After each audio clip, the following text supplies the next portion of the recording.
आदत होनी चाहिए। क्या पीना है? वो शराब जिसका नशा उतर जाता है बार बार। जाम पर जाम पीने से क्या फायदा? सुबह पियोगे तो शाम को उतर जाएगी, शाम को पियोगे तो सुबह उतर जाएगी।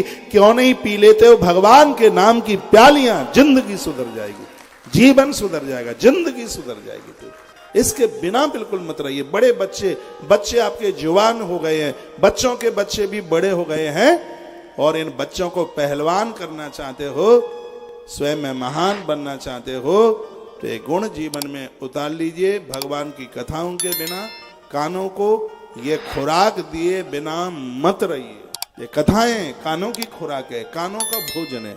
तत्पश्चात पांव अच्छी जगह जाएं, थोड़ा भ्रमण करते रहिए, सुबह थोड़ा सा टहलते रहिए, जिससे आप निरोगी रहेंगे, स्वास्थ्य ठीक रहेगा। ये जीवन जीने की कुछ अद्भुत बातें हैं।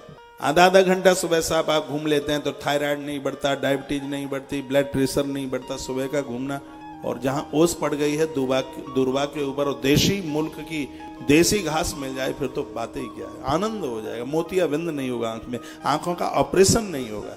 इतनी बड़ी महिमा, इतना बड़ा यह साधन है। मैं तो कुछ श्रीमद् भागवत जी के सूत्र आपके बीच में मैं रख रहा हूं, जिसको गाने में बड़ा आनंद आ रहा। तेन वेश्या कुसंगे नहा, गलत लोगों का संग मत कीजिए। जैसे वेश्या प्राण ले लेती है, गलत लोग ऐसे ही हमारे प्राणों को ले लेंगे। संग बढ़िया कीजिए, अच्छा संगत। इसलिए तो कहते हैं कि संतन के संग लाग रे तेरी नीकी बनेगी।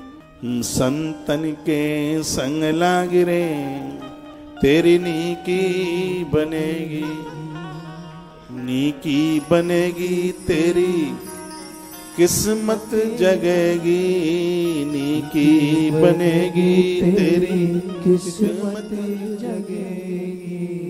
खुल जाए तेरे भाग रे तेरी नीकी बनेगी। क्या नीकी बनेगी?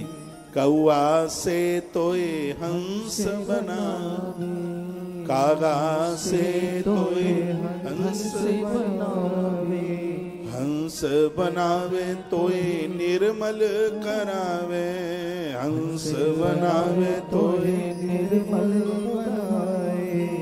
मिट जाए उर के दाग रे तेरी नीकी बनेगी। तो किसी ने पूछा किसी की बन गई?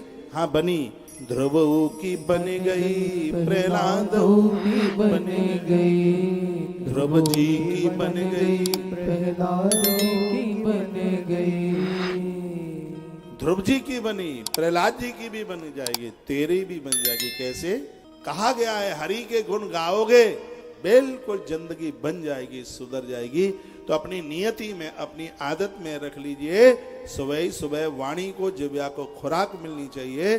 और वह तब होगा इस जीव से कुछ भगवान का नाम लें, कानों से भगवान की कथा सुने, पांव अच्छी जगह। स्नान के बाद सीधे अपने घर के मंदिर जाइए, आसपास मंदिर है वहां जाइए, थोड़ा टहलिए, थोड़ा सा घूमिए, आनंद हो जाएगा।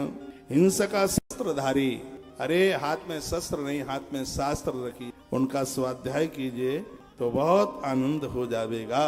बहुत तो दोनों कार्य तो बड़ा खतरनाक है। एक दिन अपने पिता के पास पहुंचा, मारने की धमकी दे दी और कहता है कि धन कितना है हमें दे दो, नहीं हम मार डाले। ये बड़े खतरनाक बच्चे हैं जो माँ बाप जी से पैसा मांगते रहे, भैया पैसा कमाइए, इनका आशीर्वाद लीजिए। और युग खतरों से भरा हुआ है, अंतिम श्वास तक बचा के रख। हाँ बाद में तो इन्हीं के लिए, लेकिन ज्यादा उदार बन करके इनकी बातों में ये मांग दें तो बड़ा मीठा कर करके मांग ले। बहू भी मालपुआ बना के लाएगी माँ के लिए, और सब कुछ ले लेंगे, कुछ भी नहीं छोड़ेंगे। इसलिए भागवत भी कहती है आपने जो कमाया उसके 5 भाग कर, एक धर्म के लिए, एक मकान के लिए, एक बच्चों के लिए।